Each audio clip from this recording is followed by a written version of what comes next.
not as weird as the Colonel Sanders dating sim. So much to do Interesting, to make Miss sure that everything's Deanna. perfect that I'm just gonna have to stay home and work on the new sim. The first Berserker How is it Kazan. coming up Yep, so I got much? it. Because as I said, it's only 13 weeks away. And then this is a I new think game, it's right? awesome. This is not the Microsoft first Flight Simulator Berserker. 2024, This is the or first MS Berserker. This is Flight 24, as we now Simulator. call it. They're It is just the biggest moved on. undertaking ever in flight They're on a simulation. completely It's the different biggest game, I fleet think. the most airports, the most sophisticated flight model, we're on a different game. Physics we've ever this done. Goes very the quickly, honey. This goes very fast. This time we added seasons, they show a trailer and then they do the developer commentary about a different game. Rigs, they splice in. It's not like they do. It's because they did massive. They did almost 20 minutes on that date everything, and then now every other game gets 1 minute. We added tons of detail. They're going to show 15 games of 1 minute and 20 minutes of date everything. And on top of that, we've added an all-new career system where you can even though they showed 20 minutes of date everything, I still don't know what the game is about. Authentic aviation activities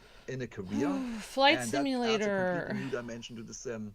And so you can be like a firefighter, or a firefighter pilot, or a cargo pilot, or a crop duster pilot, or just a passenger. Oh, this is what they said they were going to add in: combat planes, crop duster planes, all kinds of different planes. So I have Flight Simulator, unfortunately, and this game is very hard. You have to literally know how to fly. Like you literally have to be a pilot to fly the game. Like play the game, so much fun fly to do. it, whatever. But you may not be in Cologne in person It's this so year, confusing but that literally I feel like my head is going to explode. Like I cannot even get like a few times I was able to visit the Philippines and I crashed into a house next to Chad's house. Oh my God. And I was able to get to. So I don't know if you remember last year. In one live stream, I was able to get to Cologne, Bonn airport, to alongside some European cities, Australia. But I just crashed on the runway coming back.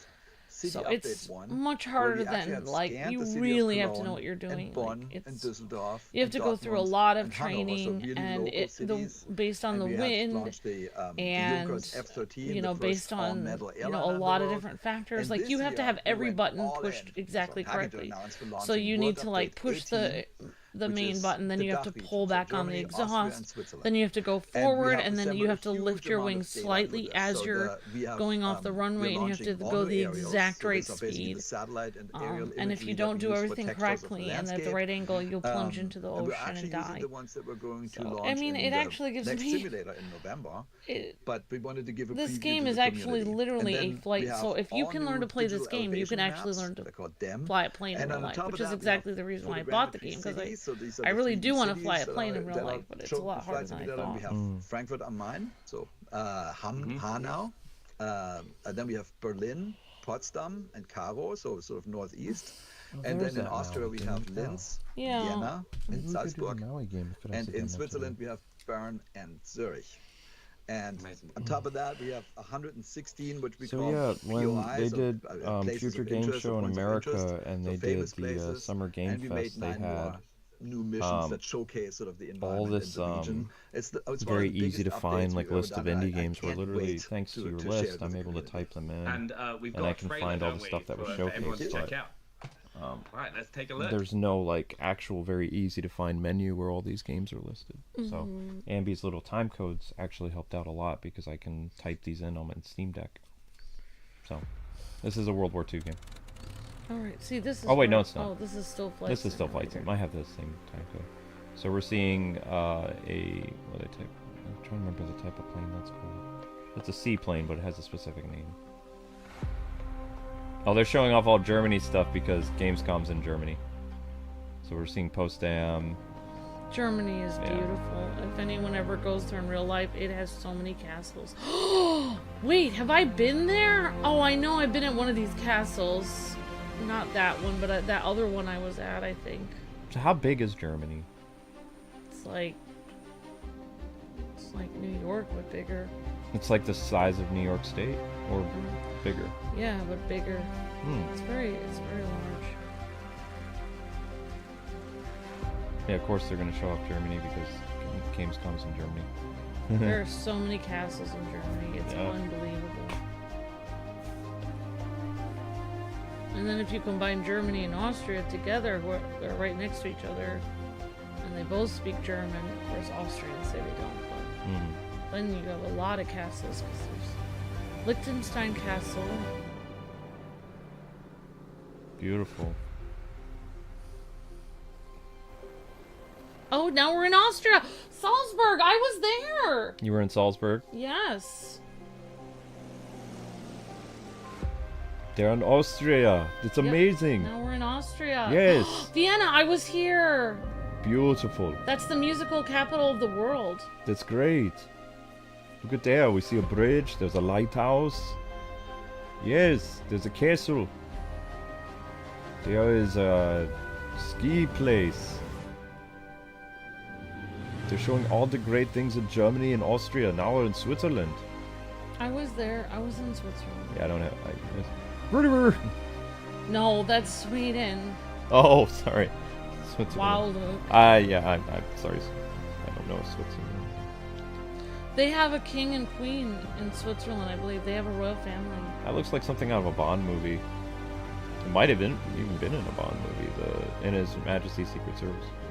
It's beautiful. Oh, the Swiss Alps! When you said it's beautiful, those were the Swiss Alps, Luke. Yeah. They are so gorgeous. They're blue. Are they going to show all of Europe in this thing? When you look at this, there they are. I think those are the Alps back there. The sky is calling. Flight simulator. That actually looked stunning. There's so many amazing places to check out. But I know your team does an incredible job with these world updates, and I hear this one hit close to Yeah, home. pretty much. Yeah, thank you so much. And I'm so proud that we can basically bring regions of the planets to life with these world updates. And this particular one, I don't know if you know this, but I was actually born in Frankfurt. When you try to do a German accent, that as a little kid grew up in Heinstadt, which is near the area. And then my mom comes from Darmstadt. My brother lives in Buchschlag. So when we got the new data, unfortunately, there's no demo for the Maui game, but I added it to our wish list. The house I grew up in, the kindergarten I went to, and then here's the house my mom grew up in. My brother lives over there, so it's super cool, and it's amazing always when I see how accurate everything is. Yeah, and Spain has a king and queen too. Awesome, Miss Deanna. Very cool. New update. It's like you do you think that Walt Disney Studios come back from their fall and do you have contact? I mean, we never really had contact with them to begin with. One-on-one representation of the entire Earth. Underscore. And, you know, the world. I always say the world is full of sensors. So there's sensors and I mean, we worked with Disney Infinity, your phones, your cars, but we didn't work with like Disney executives or anything. I mean, Disney Infinity were people that work for Avalanche Studios. Which is just so cool. And they now work, and then they now make other. Now they work with WB. The only people at Disney that we knew were the people who bought Maker Studios because they were trying to honeymoon us back into Maker, and we said no. So I don't know if that was an executive or just like the new CEO of Maker Studios. We don't. I mean, when an executive contacts you, they just contact you to you know, get you in a ironclad contract that you have to work for them. So it's not like you know them, it's like they're using you for a job. Right. So it's like we have a trailer. It would be the same way unless my cats know me. My cats, I'm forcing them to live here and they have to eat my food. But I wouldn't say, well, my cats are kind of my friends, I guess. But, oh, more Flight Simulator. Oh, are these gonna be military planes? Oh my gosh, this is the reason why I got an Xbox, was this game. And you can see all these different gears on that plane. You have to go through the training of this game and you have to learn how to use each of those gears. You have to make sure your temperature is correct. You have to lift your wheels correctly. But when you land, you have to lower your wheels. You have to know how to do everything. You can't forget one thing because you'll crash. But if you do learn how to do it, it will be very worth it because you can see everywhere. You can fly anywhere in the world. I was able to see the Christ our Redeemer statue. Oh, there it is, right there. And some people asked me to go where they lived. So I flew over parts of Pennsylvania and New York, and so people were able to see where they lived a little bit. I mean, obviously, individual houses aren't everywhere. All of them aren't on here, but there's like a lot. It looks very realistic. The sky is calling once again. I'm getting chills from this. I mean, it's in